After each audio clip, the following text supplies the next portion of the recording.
Hello, everyone. Here is a 5 minutes quick overview of our work efficiently answering durability prediction queries.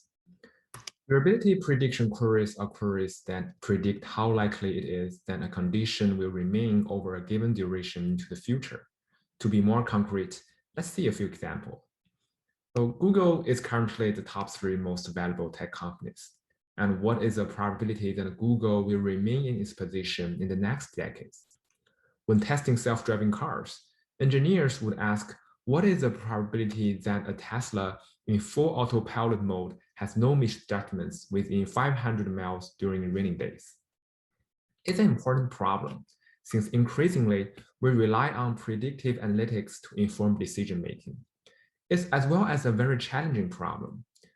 The first challenge is that the queries must deal with uncertainty in data, since we are predicting the future.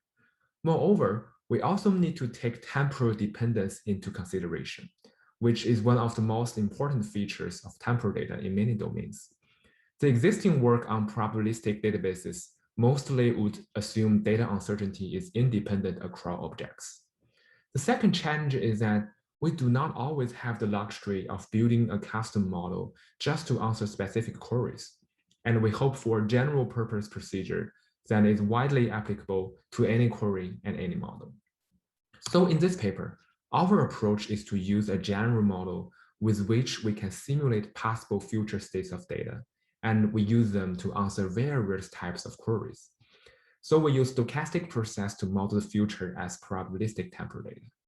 It captures data uncertainty with temporal dependence and can provide fine-grained step-by-step predictions into the future. Such processes range from simple autoregressive models to Markov chains to the more complex learner models like RNN.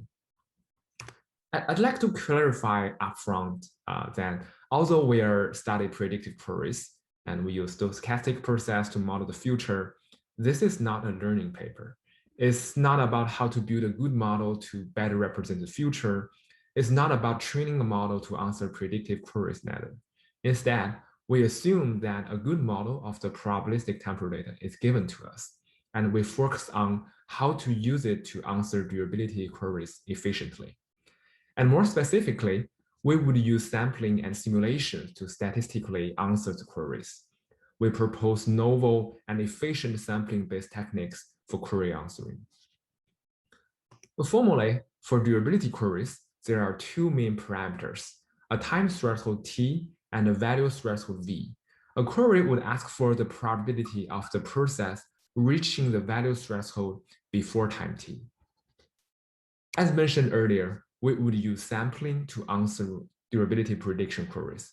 So our answer to the query would be a point estimate to the ground truth probability, along with a quality measurement, like confidence interval or relative error. Typically, the user specifies a target level of quality guarantee, like 5% confidence interval or 10% relative error. We will run sampling simulations as the query answering procedure, and we continuously monitor the results until the guarantee is met. And what did we do in this paper? We applied the idea of multi-level splitting sampling to answer durability prediction queries. And we made it general enough to work with almost any stochastic model and any query. It's a very efficient approach. It addresses the inefficiency of the standard Monte Carlo methods. We further optimize the sampling design by proposing an adaptive, greedy strategy for efficient and automatic performance fine-tuning. With the above 2 points combined, we are able to boost the efficiency up to 10 times faster compared to the standard Monte Carlo method without sacrificing generality or answer quality. Before I end this talk, let me briefly sketch what is multi-level splitting sampling. The main idea is quite intuitive.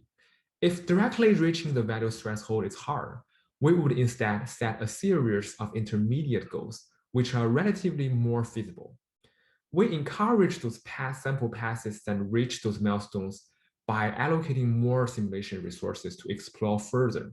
More specifically, the first time a sample pass reaches a milestone, we split the pass into several copies. And we recursively repeat this procedure for each of the copy until a pass reaches the target or hits the time limit. Compared to standard Monte Carlo, which just blindly simulates sample paths from beginning to the end, our approach encourages more hits to the target, and we pay more attention and we pay more simulation resources to those hitting paths instead of wasting them on non-hitting passes. If you're interested in this paper, welcome to join our session and see the full version of our talk for more details. Thank you.